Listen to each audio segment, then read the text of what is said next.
અમે લોકો અહીંયા આવી રીતે ઘી બનાવતા હોઈએ છીએ. આવું જે બટર આવું ઝીણું ઝીણું અંદર જતું જ હોય પણ જો તો જો આ રેડી છે ક્રિસ્પી ભજીયા આપણા ભાજી નગેટ્સ. Actually good morning. કઈથી જઈને આવ્યા? મંદિરથી જઈને. શું કરીને આવ્યા મંદિરમાં? ગુજરાતી ક્લાસ. ઓકે, તો ગુડ મોર્નિંગ, જય શ્રી કૃષ્ણ, જય માતાજી બધાને. તો જો છોકરાઓ આજે ગુજરાતી ક્લાસમાં જઈને આવી ગયા છે મંદિરમાં. તો આજે આપણે શું કરવાના છે ખબર છે? ઘરે જઈને હેલ્ધી ખાવાના છે. બક્ષુ શું શીખ્યા છો ગુજરાતીમાં?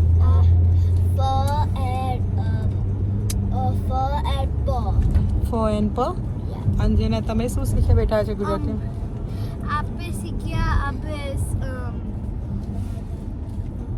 હવે એટલી ગેમ્સ આપણે હોલ ડે લાઈક if ક and સ હોય અને બ્રન કરો અને શું થાય આમ બ્રન કરો.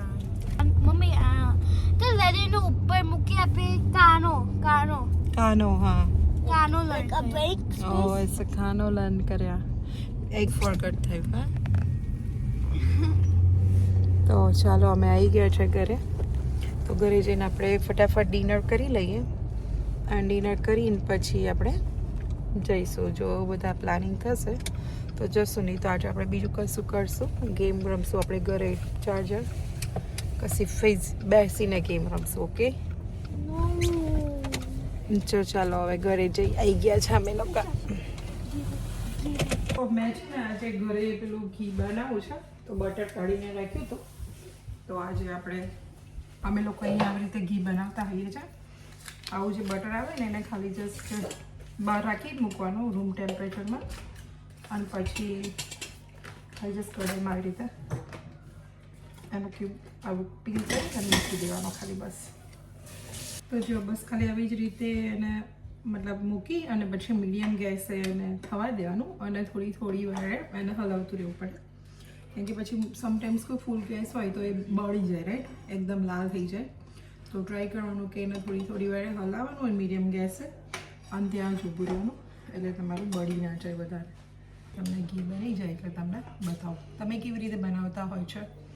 તો જો તમારી ટેકનિક ડિફરન્ટ હોય બટરમાંથી ઘી બનાવવાની તો કમેન્ટ્સ કરજો કે કોઈ ઇઝી વે હોય તો હું તો આવી રીતે જ બનાવતી હોઉં છું. જો રૂમ ટેમ્પરેચરમાં કઢેલું હોય ને એટલે ફટાફટ મેલ્ટ બી થઈ જાય. તો જો આજે છે ને મારે મગ ચણાની દાળ અને થોડા રાઈસ એટલે 1 વાડકી મગ, 1 વાડકી ચણાની દાળ અને 1/2 વાડકી જેટલું 1/4 કપ જેટલું મેં રાઈસ પલાળી દીધા હતા અને ઓલમોસ્ટ 6 કલાક જેવું થઈ ગયું છે. તો આને પીસી કાઢું એકદમ અને પછી એના હું આજે ચીલા બનાવવાની છું. તો ચાલો હું તમને ચીલા બનાવીને બતાવું. તો જો હવે જ્યાં સુધી આ ઘી થઈ જાય ત્યાં સુધી આપણે આને પીસી લઈએ. તો આજે ડિનરમાં હલકું ભોજન છે એટલે બહુ એવું હેવી કશું ખાવું નથી એટલે આ મગ અને ચણાની દાળના ચીલા બનાવે છે. તો હું તમને બતાવું કે હું કેવી રીતે બનાવું છું મગના ચીલા. તો ચાલો બતાવું.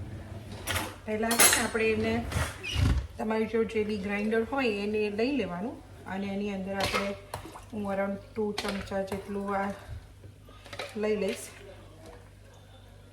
તો આમાં આપણે થોડું પાણી નાખી અને એને પીસી લઈશું. સ્મૂથ બેટર બનાવવાનું છે તો પાણી નાખીને આવી રીતે પીસતા જઈશું આપણે. આ જે બેટર બનાવીએ છીએ એને ભજીયા બી બહુ સરસ લાગે અગર તમે થોડી એની અંદર 1 મુઠ્ઠી જેટલી સોજીને મોઈ એટલે કે મોઈ ઇન ધ સેન્સ કે તેલ થોડું નાખી અને આમ લોટને ઓઇલ કરી અને આની અંદર નાખી દેવાના તો એના ભજીયા બી બહુ સરસ લાગે, ક્રિસ્પી લાગે એકદમ. તો તમે એના ભજીયા બી બનાવી શકો. મગની અને ચણાની દાળના વડા એટલે દાળ વડા જેવો થોડો ટેસ્ટ આવે. ઘી બી થઈ જવાયું છે એક બાજુ. તો કોઈ પૂછે કે ઘી થઈ ગયું કે નહીં, કેવી રીતે ખબર પડે તમને આપણને, રાઈટ, કે ઘી થઈ જવાયું છે.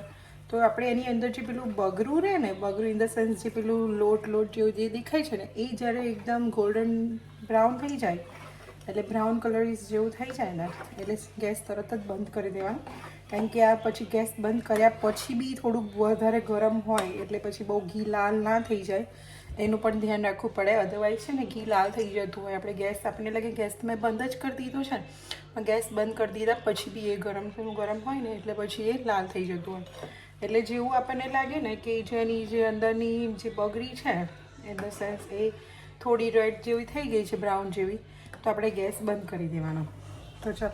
અને જો પછી સમટાઈમ્સ કેવું, તમે જો પછી એ રેડ થયા વગર જ તમે ગેસને બંધ કરી દેશો તો તમારા સમટાઈમ્સ ઘીની ઉપર ફંગસ થવાનો ચાન્સીસ રહે, એટલે ફૂગ આવવા જેવું. તો કારણ કે કાચું ઘી હોય, રાઈટ, અને આ એકદમ એમાંથી છૂટું પડી જાય બટરમાંથી, એટલે પછી એમાં ફંગસ ના થાય. તો એનું ધ્યાન રાખવાનું. તો મેં હવે ગેસને બંધ કરી દઉં છું, કારણ કે મારી જે બગડી છે એ જોશો તમે નજીકથી તો એ ગોલ્ડન બ્રાઉન થઈ ગઈ છે, એટલે મેં ગેસને બંધ કરી દીધો છે. તો જો આવી રીતે મેં પેપર ટોવેલને પતલું બેગ કરી લેયર કરીને એને મૂકી અને ઘી ગાળી લીધું છે, એટલે એની અંદર ઘી એકદમ ચોખ્ખું નીકળી જાય. તો યુઝ્યુઅલી આપણે સીધું ગળણીમાં ગાળીએ તો અમુક વાર આવું ઝીણું ઝીણું અંદર જતું જ હોય, પણ જો મેં આવું કરતી હોઉં છું, પેપર ટોવેલ મૂકી અને પછી આવી રીતે ઘી ગાળી લેતી હોઉં છું. તો જો હું તમને બતાવું, મેં આવી રીતે એકદમ ઝીણું પીસી લેતી હોઉં છું. તમે થોડું ભજીયા બનાવવા હોય તો થોડું ક્રન્ચી બનાવવા માટે થોડું કરકરું બી રાખી શકાય. તો જો આપણે આ જે છેલ્લું ખાનું ઉપર બચે એટલે તે ઘડે તમારે છે ને જેટલું બચ્યું હોય દાળ કે મગ કે એવું એ લઈ લેવાનું આપણે. અને એની અંદર તમને જોઈતા પ્રમાણમાં લીલા મરચાં, આદું અને તમે લસણ ખાતા હોય તો લસણ બી નાખી શકો, અને લીલા ધાણા બી આની અંદર જ નાખી દેવા હોય તો આની અંદર તમે લીલા ધાણા બી નાખી દઈ શકો થોડા. તો જો મેં મરચાં નાખી દીધા છે આની અંદર, આમાં થોડું સ્પાઇસી ખાઈ એટલે મેં થોડા વધારે નાખ્યા. આદું બી આમાં કટ કરીને નાખી દઈશ કે જેથી સ્મૂથ પેસ્ટ બની જાય જોડે જોડે. અને લેમન આપણે પછી નાખવું તો દહીં બી નાખી શકો, દહીં ના હોય તો તમે લેમનનું જ્યુસ બી નાખી શકો, જે તમારું અવેલેબલ હોય ને એ આપણે નાખી શકીએ. તો મેં અત્યારે આદું અને મરચાં જ ખાલી નાખ્યા છે, અને થોડું હું પાણી નાખી દઈશ. તો જો આ પીસાઈ જાય ને પછી બધાને એક સરખું ભેગું કરી દેવાનું. પણ મારે આટલા બધાની જરૂર નહીં પડે એટલે હું થોડું કાઢી લઈશ, કારણ કે આ તો તમે પછી રીયુઝ બી કરી શકો, એટલે પાછું કાલે કે પરમ દિવસ બી 1-2 દિવસમાં તમે યુઝ કરી શકો. એટલે હું થોડુંક પહેલાં મિક્સ કરી અને એના ભજીયા થોડા ઉતારીશ ને થોડા પુડલા ઉતારતો, ગોળ જેટલા પુડલા ઉતારતો. તેલ છે તો પછી અમે મગની દાળને એના ભજીયા બનાવી દઈએ. ભજીયા બનાવવા માટે આપણે શું કરીશું, પહેલાં એમાં થોડી બીટ આપણે હળદર નાખી દઈશું. બહુ હળદર નહીં નાખીએ, એટલે થોડી ઘણી નાખીશું. તો હળદર નાખી, થોડું ખાલી જસ્ટ કલર પૂરતું લીધું બીટ લાલ મરચું પાવડર, ટેસ્ટ મુજબનું સોલ્ટ નાખી દઈશું. તમને જેટલું ટેસ્ટ સોલ્ટ જોઈતું હોય એટલું તમે નાખી શકો છો. થોડી હિંગ નાખીશું. અજમો હોય એને અજમાને આપણે આવી રીતે મસળીને અજમો નાખી દઈશું એની અંદર આપણે. અને આપણે 2 ચમચી જેટલું દહીં એડ કરી દઈશું. પછી દહીં છે એ આપણે 2 ચમચી જેટલું દહીં એડ કરી દઈશું. 1 ચમચી વધારે નાખો તો બી સારું લાગે, એટલે દહીં નાખ્યું છે. અને બધાને આપણે થોડું પ્રોપર મિક્સ કરી દઈએ. અને થોડી હું અરાઉન્ડ 5-6 ચમચી જેટલી સોજી લઈ લઈશ. એટલે સમજો કે મેં આટલી સોજી લીધી, અડધી વાડકીથી બી ઓછી સોજી લીધી છે. એની અંદર આપણે ઓઇલ નાખી મોઈ અને પછી આની અંદર નાખી દઈએ. આની અંદર મેં 2 સ્પૂન જેટલું ઓઇલ નાખ્યું છે. હવે આપણે આને ઓઇલ નાખ્યા પછી આમ થોડુંક હલાવી લઈએ એટલે બધી સોજી ઓઇલવાળી થઈ જાય. પછી એને આપણે આ ભજીયાના ખીરામાં એડ કરી દઈએ. ડિપેન્ડ આ જ વાડકી જેટલી અહીંયા બેટર 4 વાડકી જેટલું બેટર છે, તો મેં આ અડધી વાડકી જેટલી, અડધીથી બી ઓછી વાડકી જેટલી સોજી નાખી છે અંદર.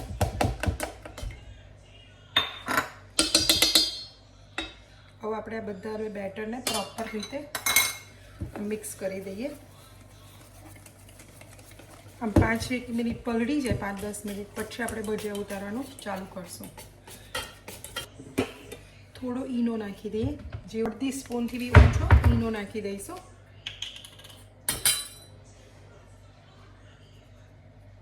મેં આટલો ઈનો લીધો છે તો આપણે એટલો ઈનો નાખી દઈએ.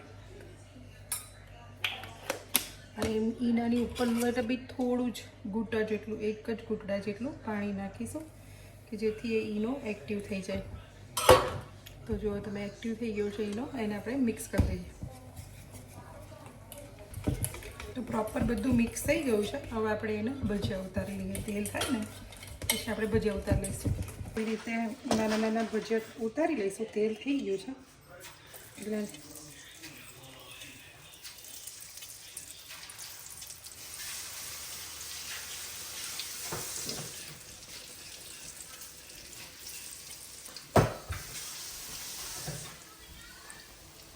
આવી રીતે વચ્ચે વચ્ચે એને હલાવતા રહેવાનું એટલે બધી બાજુ સરસ રીતે ચડી જઈએ. તો જો આને છે ને આપણે આવી રીતે મીડિયમ ગેસ ઉપર ગોલ્ડન બ્રાઉન થવા દેવાના. તો આ ભજીયા પછી બહુ સરસ ક્રિસ્પી ક્રિસ્પી લાગે. તો ચાલો આપણા ભજીયા રેડી છે. જુઓ તો જો આપણા ભજીયા રેડી છે. તો કેવા લાગ્યા ભજીયા બંને જણને? It's yummy. મોક્ષુ તને કેવું લાગે બેટા? સુપર. સુપર તમે આ વેજી લાગે છે મોક્ષ છે ને? વેજી નાખો. વેજી નગેટ્સ એકચ્યુઅલી આની અંદર છે ને મગ ચણાની દાળ અને રાઈસના બનાવ્યા છે. સો ઇટ્સ અ પ્રોટીન યુક્ત ભજીયા. પ્રોટીનથી ભરપૂર ભજીયા.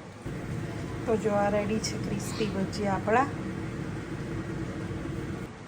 મગના ભજીયા. નહીં, નવો કોન્સેપ્ટ. અને એ બાને હેલ્ધી બી કહેવાય. એટલે અંદર નહીં નાખીએ એટલે જેને કોઈને બહારથી ખાવી લઈ લઈ શકે. હા, તાજી બહારથી ખાઈ લે. મમ્મી બી બહારથી લઈ લે. અમારા લોકો નહીં નાખી. તો જો આપણે જે બેટરને આપણે ભજીયા બનાવ્યા ને એને ખાલી પતલું કરી દેવાનું એકદમ, અને ચીલા ઉખડી શકે એવું. અને એના ચીલા ઉખાડી લઈશું. બીજું કશું જ નહીં કરવાનું, ખાલી એને પતલું બેટર કરી દેવાનું.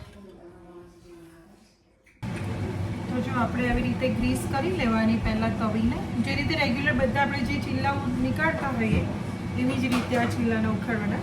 થોડી લિટલ બીટ ગ્રીસ કરી લેવાની તવીને, અને ગરમ થઈ જાય પછી આપણે એને આ ચીલો આવી રીતે પાથરી દઈશું.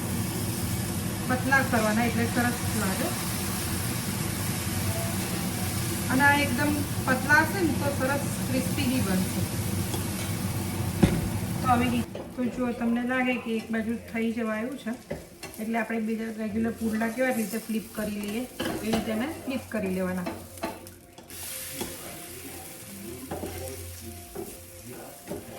જો તો જુઓ આપણા જો આ ચીલા આપણા રેડી છે, અને આ ભજીયા અને આ દહીં. તો આપણે આ ઠંડા દહીં સાથે સર્વ કરી દઈએ. તો તમને અમારો વિડીયો ગમ્યો હોય તો અમારા વિડીયોને લાઈક કરજો, શેર કરજો અને સબસ્ક્રાઈબ કરજો. આવજો.